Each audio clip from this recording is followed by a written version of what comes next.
तमेव माता च पिता तमेव बन्धु च सखा तमेव विद्या तमिनां तमेव सर्वभौम देवदेव राधा कृष्ण प्रणय विकृति आह्लादिनी शक्ति रश्म देह कात्ता नबी वैभुरा देह वेदंगतुतु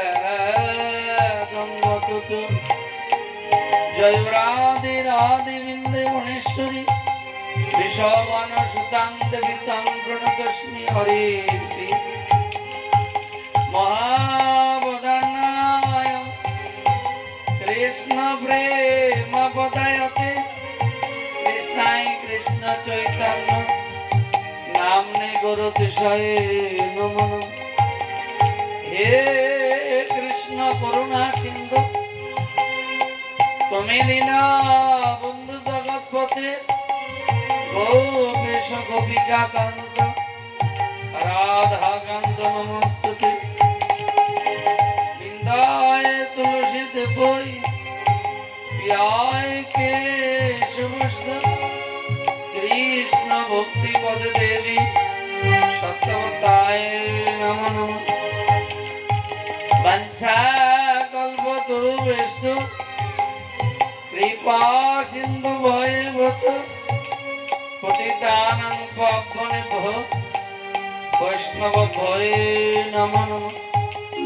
जय रूप सनातन भक्त रघुनाथ श्री जीव गोपाल भट्ट दास रघुनाथ जय गोसाई जा मुइतार दास दास बर बदरेन मोरे पंचदास तादेर चरण शिवा भक्त शनिवास जन्मे जन्मे मोरे ओ विलास महाप्रभु गणेश पतित पावन ताई लोभे मुई पापी लइनु शरण जगाई मादाई हुईते मुई पापिष्ट पुरी चिरकी जोईते मुई लोगिष्ट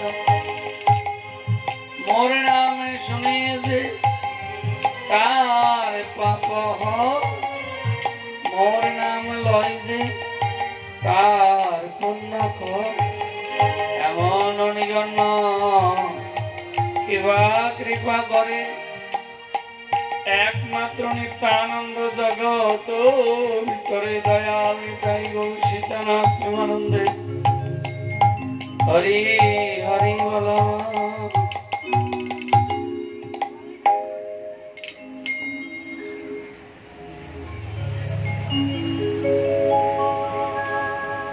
गतकाल আমরা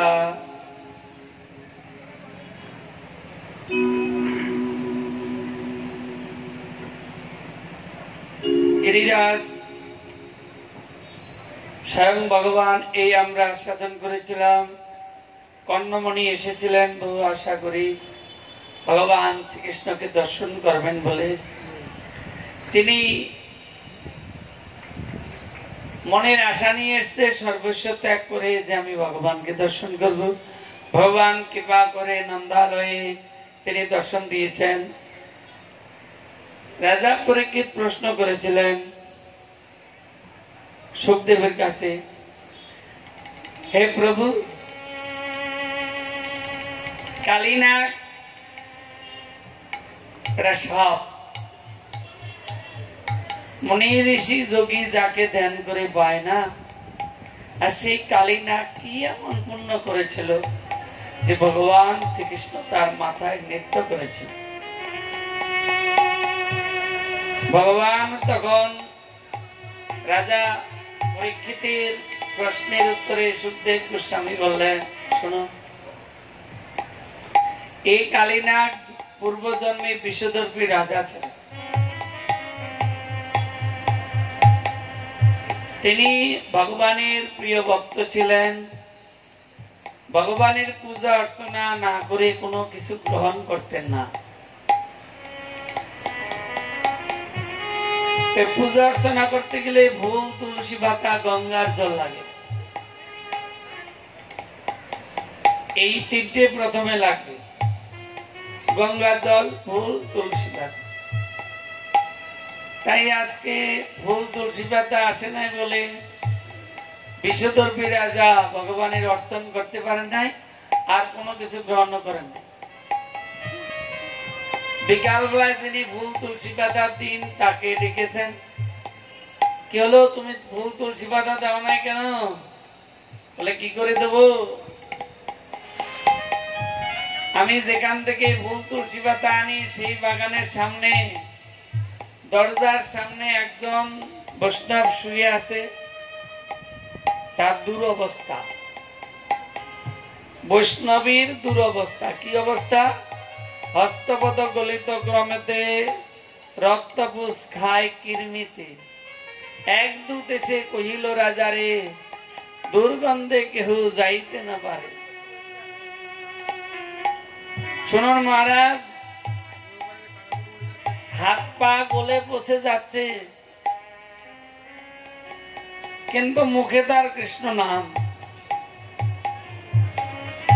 এতটা দুর্গন্ধ, সেই দুর্গন্ধে তার কাছে যাওয়া যাচ্ছে না।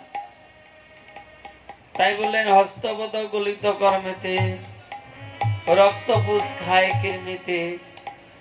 এক দূত এসে কহিল রাজারে, দুর্গন্ধে কেহ যাইতে নাহি পারে কাছে।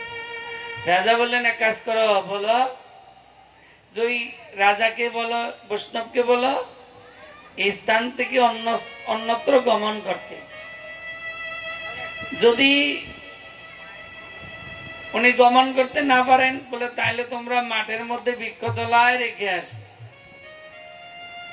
এই কথা শুনে রাজার দূতেরা গেলেন, গিয়ে বৈষ্ণবের কাছে প্রার্থনা করলেন, ও হে বৈষ্ণব ঠাকুর, করে নিবেদন এখান থেকে অন্য স্থানে আপনি করেন গমন। তখন বলল, দেখো এখান থেকে অন্যত্র গমন করার মতো আমার তো শক্তি নাই, আমি কেমন করে অন্যত্র গমন করব? তোমরা তো দেখছো আমি হাত পা তুলতে পারছি না, আমার হাত পা গলিত হয়ে যাচ্ছে। তখন দূতেরা কি করলেন, তারা কোন রকমের প্লাস্টিক পেঁচিয়ে তাকে মাঠের মধ্যে এক বৃক্ষতলায় রেখে আসলেন, যেখানে জনসমাগম নেই। যখনই ওই বৃক্ষতলার মধ্যে রেখে এসেছেন, যেদিন হতে বৈষ্ণবের রাখিয়া আসিল বাহিরে, সেই দিন হতে শুলবেদি হলো রাজার শরীরে। যেদিন হতে কুষ্ঠবেদী হলো, যেদিন রাজা ওই বৈষ্ণবকে রাজা আদেশ দিলেন যে বৈষ্ণবকে মাঠের মধ্যে বৃক্ষতলায় রেখে আস, সেদিন থেকে রাজার কুষ্ঠব্যাধি হলো। যারা রেখে এসছেন তাদের কিন্তু হয় নাই। কেন? আদেশ করেছেন রাজা। তাই আজকে রাজার দিন দিন এখন এই ব্যাধিটা বাড়ছে, হাত পা জ্বালা হচ্ছে, সমস্ত শরীর ভুলে গেছে, অসহ্য যাতনা যন্ত্রণা। অনেক কবিরাজ আসছেন, রাজাকে ওষুধ দিচ্ছেন, এখন কমার কথা সেখানে দিন দিন বাড়ছে। বৈষ্ণবীর চরণে যদি হয় অপরাধ, মহা মহা ভজনেতে পুরে যায় বাদ। আজকে বৈষ্ণবীর চরণে অপরাধ হয়েছেন বলে রাজার কুষ্ঠব্যাধি হয়ে গেল। এখন হাত পা আস্তে আস্তে পুজ রক্তে পুরো ভর্তি হয়ে গেল, চিন্তায় ভরে গেলেন। একজন কবিরাজ এসে বললেন, শুনো আমি ভালো করে দেব, যদি রাজংশে রক্ত মাংস এনে দিতে পারো, সেই রক্ত মাংস দিয়ে আমি ওষুধ তৈরি করব, সেই রাজা ওষুধ সেবন করবে, ভালো হয়ে যাবে। যখন এই কথা বললেন, চারিদিকে এই রাজংশ খুঁজতে শুরু করলেন, রাজংশতে নেই। কবিরাজকে এসে বললেন রাজংশ পাওয়া যাচ্ছে না। শোনো, রাজংশ সব জায়গায় থাকে না, রাজংশ থাকে ব্রহ্ম সরোবরে। চলে যাও ব্রহ্ম সরোবরে। সেই কথা শুনে তখন ব্রহ্ম সরোবরে চলে গেলেন। সরোবরে গিয়ে দেখলেন সত্যি এক হংস আর হংসী আছে। তখন কি করলেন, আমিষ দ্রব্য দিয়া ভাত পাতিল, এই রূপে দিন 4-5 চলেও গেল। আমিষ দ্রব্য দিয়ে ভাত পেতেছে, কিন্তু যারা ভগবানের ভক্ত, যারা ভগবানের প্রিয় ভক্ত, তারা কখনো কোনো প্রাণীকে হত্যা করেন না। আমাদের সনাতন ধর্মের মূল হল গীতা। গীতায় 12 অধ্যায় 15 নম্বর শ্লোকে বলেছেন, যস্মা নদীজতে লোকো লোকো নদীজতে চ জ হস্যমস্য ভয়োদ্বেগম স সমে প্রিয়। যিনি আমার ভক্ত, তিনি কাউকে কষ্ট দিবে না, নিজ কষ্ট পাবে না। কোন প্রাণীকে কষ্ট দিবে না, নিজ কষ্ট পাবে না। তাই ভগবানের যারা প্রিয় ভক্ত, তারা কখনো আমিষ দ্রব্য গ্রহণ করেন না। তাই আজকে 4-5 দিন ওই দূতেরা আমিষ দ্রব্য নিয়ে ওই সরোবরের কূলে বসেছিলেন, কিন্তু নিকটে হংস কিংবা হংসী আসেন নাই। এই রূপে কূলে বসে এই রূপে বয়ে গেল 4-5 দিন। নিকটে হংস কিংবা হংসে আসিল না। এখন 4-5 দিন হয়ে গেল, এই রূপে 4-5 দিন রইল বসি, নিকটে না এলো হংস কিংবা হংসী। এখন ওই হংস আর হংসী তারা আর আসেন নাই। আজকে চিন্তায় পড়ে গেলেন, কে দূতেরা, কি ব্যাপার 4-5 দিন আমরা বসে আছি, এই হংসকে কিছু গ্রহণ করতে দেখি নাই, তাহলে এরা কি গ্রহণ করেন? এমত অবস্থায় নিকটবর্তী যারা ছিলেন তাদের কাছে প্রার্থনা করছেন, বলুন আপনারা এই যে হংস আর হংসী দেখছেন, এরা কি আহার করে, কে আহার দেয়? এরা কি আহার করে আর কে আহার দেয়? তখন বলছে এই হংস হংসী পদ্ম ফুলের পাপড়ি খায়। আচ্ছা, কখনো কি নিকটে আসে না? বলে হ্যাঁ আসে। যদি কোনো বৈষ্ণব প্রসাদ দেয় হাতে, তবে গ্রহণ করে আসিয়া 2 জনেতে। যদি কোনো বৈষ্ণব দেয় তাহলে এসে গ্রহণ করেন। তাই আজকে এই কথা শুনে ওই আমিষ দ্রব্য দিয়ে যে ভাত পেতেছিল সেটা তুলে আনলেন। তুলে এনে তারা কি করলেন, মাথা মুন্টন করলেন। কি দাদা?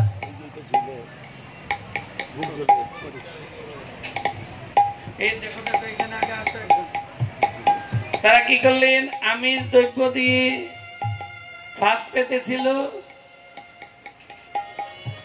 সেই আমিষ দ্রব্যটা তারা, এখানে আচমন পাত্র আছে, সেই আমিষ দ্রব্যটা আজকে তুলে নিয়ে তারা কি করছেন, মাথা মুন্ডন করে শিকা রেখে গলায় মালা দিয়ে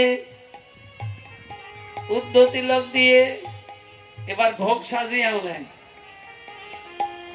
আমরা যেরকম রান্না করি, ভগবানকে ভোগ নিবেদন করি, সেরকম ভোগ সাজিয়ে আনলেন।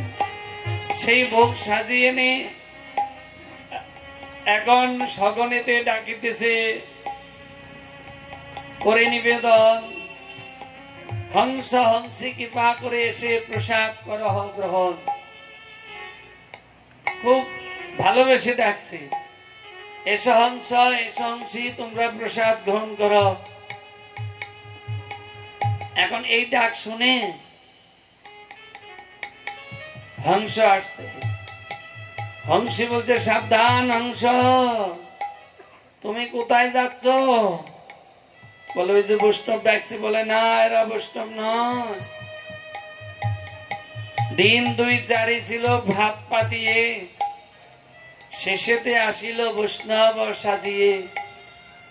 সগনেতে ডাকিতেছে করিতে আহার, খেতে দেওয়া নয় কিন্তু করিবে সংহার। এই যে এটা সাজা বৈষ্ণব, সাজা, সাবধান।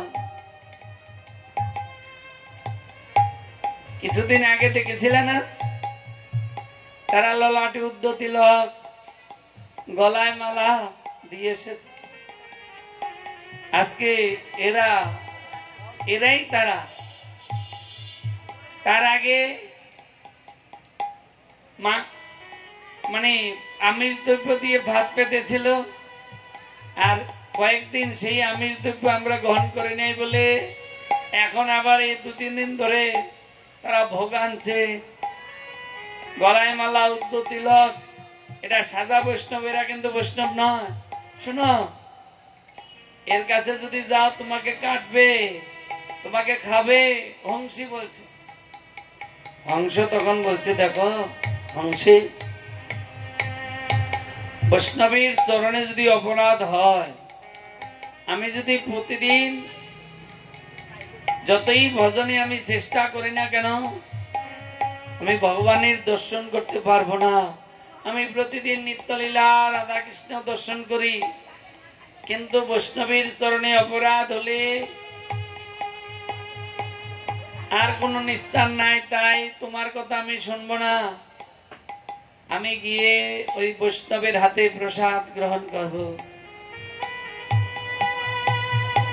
রাধাকুণ্ড, শ্যামকুণ্ড পারে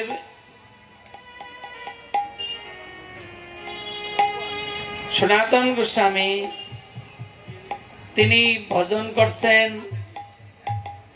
আর কোন একদিন অষ্টবক্রমণি এসেছিল তার কাছে। তো অষ্টবক্রমণি যখনই আসতেন, সে সময় দেখছেন সনাতন গোস্বামী তিনি ওই জপ করছেন, জপের মালায়। আর দেখছেন রাধা কৃষ্ণ নিত্যলীলা। রাধারানী বললেন, হে কৃষ্ণ, ওই যে দেখো এই গাছে ফুল আছে, সেই ফুলটা আমাকে এনে দাও। যখনই বললেন গাছে ফুল আছে, সেই ফুলটা আমাকে এনে দাও, এই কথা শুনে কৃষ্ণ বলছে, ফুল তুমি নিয়ে আসো। বলে, আমি পারবো না, নাগাল পাবো না। বলে, এক কাজ করো, আমার কাঁধে পাও দিয়ে তারপর তুমি ফুলটা নাও। ভগবান শ্রীকৃষ্ণ তিনি আজ বসলেন, রাধারানী এই 2 কাঁধের উপরে পাও দিলেন, কৃষ্ণ আস্তে আস্তে উঠলেন। আর কৃষ্ণ যখন ওই বলছে, হে রাধে, তুমি এবার গাছের ডালা ধরো, যেই গাছের ডালা ধরেছে অমনি কৃষ্ণ নিচের থেকে চলে গেছে। এটা সনাতন গোস্বামী দর্শন করছে। এখন রাধারানী ঝুলছে আর বলছে, কি তুমি আসো আসো, আমি পড়ে যাব। কৃষ্ণ আসছে না। এইদিকে সনাতন গোস্বামী হাসছিল। সনাতন গোস্বামীর ওই হাসি দেখে অষ্টবক্রমণি তিনি চিন্তা করলেন, আজকে আমাকে দেখে হাসছে কেন? আমার দেহে 8টা বেকা, 8 রকম বেকা। তাই আজকে সনাতন গোস্বামী তিনি তো রাধাকৃষ্ণ নিত্যলীলা দর্শন করে হাসছিলেন, আর অষ্টবক্রমণি এসে ভাবছেন যে আমাকে দেখে হাসতে। তাই অষ্টবক্রমণি তিনি কি করলেন? মনের দুঃখে চলে গেলেন। হংস বলছে হংসীকে, জানো বৈষ্ণব চরণে অপরাধ হলে তাহলে ভগবানের যে নিত্যলীলা এটা দর্শন করা অসম্ভব। তাই তোমার কাছে প্রার্থনা, তুমি আমাকে বাধা দিও না, তুমি যাবে না। এইবার পরের দিন সনাতন গোস্বামী সন্ধ্যার সময় যখনই আবার জপ করতে বসেছে, তখন রাধাকৃষ্ণ নিত্যলীলা আর দর্শন করছেন না। দুঃখে কাতরই বলেন, যে আমি কার চরণে অপরাধ করেছি? আমি তো সারাদিন তো আসন থেকে উঠি নাই, আমি ভজনে ছিলাম। এই মতো অবস্থায় পরের দিন সনাতন গোস্বামী স্থির করলেন যে আমি বৈষ্ণব সেবা দেব। এক এক করে সকল বৈষ্ণবকে নিমন্ত্রণ করলেন, কিন্তু কোন বৈষ্ণব বাদ দেয় নেই। সবাই নিমন্ত্রণেতে এসেছেন, সবাই এসে আজকে প্রসাদ গ্রহণ করেছেন। অষ্টবক্রমণি আসে নাই। অষ্টবক্রমণির কাছে প্রার্থনা করলেন, হে মনিবর, আপনি কৃপা করে বলুন কেমন ভাবে কিভাবে আপনি আমার কাছ থেকে কষ্ট পেলেন আমি জানি না। আপনি নিশ্চয়ই কোনোভাবে আমার কাছ থেকে আপনি কষ্ট পেয়েছেন, তাই আমার অপরাধ হয়েছে। অষ্টবক্রমণি বললেন, দেখুন আমি আপনার কাছে গিয়েছি বড় আশা নিয়ে, শুনেছি আপনি রাজমন্ত্রী ছিলেন, সেই মন্ত্রিত্ব পরিত্যাগ করে আজকে আপনি রাধাকুণ্ডে এসে ভজন করছেন। এরকম ত্যাগী দেখা যায় না, শোনা যায় না, তাই আপনার কাছে এসেছি। কিন্তু আমি যখন আপনার কাছে এসেছি, আপনি কি করছেন? তখন আমাকে দেখে হাসছিলেন। বলে কখন? এই 2-3 দিন আগে। কখন এসেছিল? সন্ধ্যার সময়। চিন্তা করলো যদি আমি না বলি তাহলে সমাধান হবে না, জোরহাত করে প্রার্থনা করলেন। আপনি যখন এসেছিলেন তখন ওই সময় আমি জপ করছি আর দেখছি যে রাধারানী কৃষ্ণকে বলেছিল গাছ থেকে ফুল এনে দিতে। কৃষ্ণ তখন বলেন ফুলটা তুমি নিয়ে এসো। রাধারানী বললেন আমি তো নাগাল পাবো না, আমি কি করে, হাত দিয়ে তো পাবো না, উঁচুতে ফুল। তখন কৃষ্ণ বলছে আমার কাঁধে সেবে, তারপর তুমি ফুলটা নাও। এইবার রাধারানী কৃষ্ণের কাঁধে চাপলেন, আর ওই ফুল যখনই আনতে গেলেন কৃষ্ণ নিচের থেকে সরে গেলেন। আর রাধারানী তখন চিৎকার করছে, আমাকে তুমি, আমি এখন পড়ে যাব, নিচে পড়ে যাব, আমাকে বাঁচাও। কৃষ্ণ বলছে যা হোক হোক, আমি তোমার কাছে যাব না। ওই তা দেখে আমি হাসছিলাম। মনিবর, আমি আপনাকে দেখে কিন্তু হাসি নেই। তাই আজকে হংস বলছে আমি যাবই। হংসী বলছে যেও না, সকনেতে ডাকিতেছে করিতে আহার, খেতে দেওয়া নহে কিন্তু করিবে সংহার। এরা কিন্তু সাধু নয়, এরা বেদ। এরা 1 সপ্তাহ আগে এসেছিল, আমিষ দ্রব্য দিয়ে ভাত পেতেছে। এখন আমরা যাই নাই বলে আবার ভোগ সাজাই নিয়ে এসছি। কেন? আমরা বৈষ্ণবের হাতে গ্রহণ করি।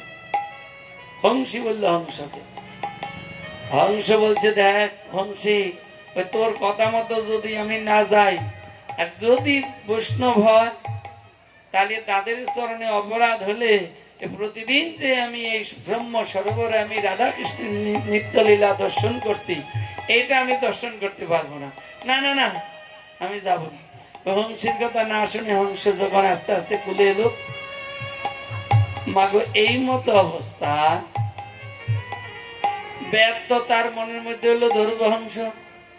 এবার আসো আসো বলে খুব সুন্দর করে ডেকেছিল, যে কাছে এসছে প্রসাদটা সেবা করবে, গ্রহণ করবে, ভোজন করবে, অমনি ধরেছে, গলা টিপে ধরছে, দাঁড়াও দাঁড়াও দাঁড়াও, তুমি এত সুন্দর বৈষ্ণবের বেশ ধারণ করেছো, গলা টিপছো কেন? তুমি তো আমাকে ডেকেছো প্রসাদ সেবা করার জন্য, ভোজন করার জন্য। বলছে শোনো, আমাদের দেশের রাজা, ওই রাজার না কুষ্ঠব্যাধি হয়েছে, অনেক বৈদ্য ওষুধ দিয়েছে, কিন্তু কোনো ওষুধে কাজ হচ্ছে না। এক কবিরাজ এসে বললেন রাজহংসের রক্ত মাংস না হলে সেই রক্ত মাংস দিয়ে ওষুধ তৈরি করব, আর আমি তারপরে রাজাকে দিলে ওষুধ সেবন করলে রাজা ভালো হয়ে যাবে। আজকে সেই জন্য তোমাকে আমি কেটে রক্ত মাংস নেব। রাজহংস বললেন শুনুন, আপনি দুধকে নিয়ে দিন, আপনি রাজাকে আমার এই দেহটা রাজার কাছে পৌঁছান, রাজা আপনাকে অর্থ দিবে, আপনি কেন পাপের মধ্যে যাবেন? আজকে কি করলেন? সেই অর্থ সেই রাজহংসকে নিয়ে রাজার কাছে দিলেন। রাজা যখনই কাটতে গেলেন, রাজহংস করিল নিবেদন, প্রাণ দান করু এখনো রাজন। মনুষ্যের মধ্যে আপনি হলেন রাজা, আমাদের পিতা, আপনি আমাদের রক্ষণাবেক্ষণ করবেন। আপনি আমাদেরকে সুখে রাখবেন, আপনি আমাকে কাটছেন কেন? বলে তোমাকে কাটছি তোমার রক্ত মাংস নেবো, ওষুধ করব, আর কবিরাজকে দেবো, কবিরাজ ওষুধ তৈরি করে আমাকে দিবে, সেই ওষুধ সেবন করে আমার শুল ব্যাধি ভালো হবে। রাজংশ বলছে শুনুন, আমাকে কাটলে আমার রক্ত মাংস নিয়ে ওষুধ তৈরি করলে আপনি ভালো হবেন।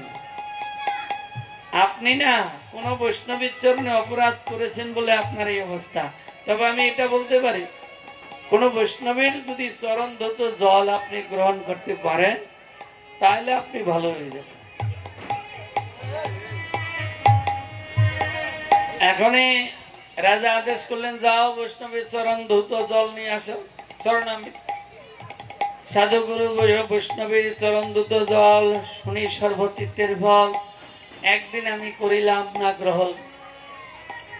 তাই সাধুগুরু বৈষ্ণবের চরণ ধৌত জল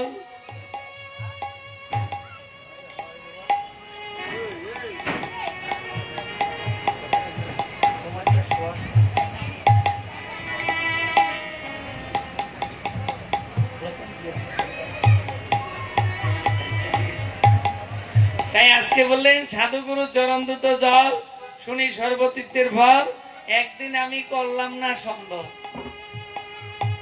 ঠিক তো, যাও বৈষ্ণবের চরণ ধৌত জল নিয়ে আসো। এখন সারা পৃথিবীতে খুঁজছে, বৈষ্ণব তো নেই। বৈষ্ণব কাকে বলে? মহাপ্রভু বললেন, তেনাদপি শুনিছেন তরুর উপর সহিষ্ণু না, অমানীয় মানদেন কীর্তনিয়া সদাও। গাছের চেয়ে নিচু হও, গাছের চেয়ে ধৈর্যশীল হও। এখন এই দুইটা কার গুণ আছে সেটা হলো পরের কথা, বিচার করার আমার শক্তি নেই। কিন্তু একটা বলা যায়, তিনি নিরন্তর কৃষ্ণ নাম করেন, তিনি সাধু। এখন ওই দূতেরা সারা পৃথিবী খুঁজছে, কেউ কৃষ্ণ নাম করছে না, আপন আপন কর্মে ব্যস্ত। কেউ নাতি নিয়ে, কেউ ছেলে নিয়ে, কেউ টাকা নিয়ে, কেউ পয়সা নিয়ে, কেউ দোকানদারি, কেউ বাজার ঘাট।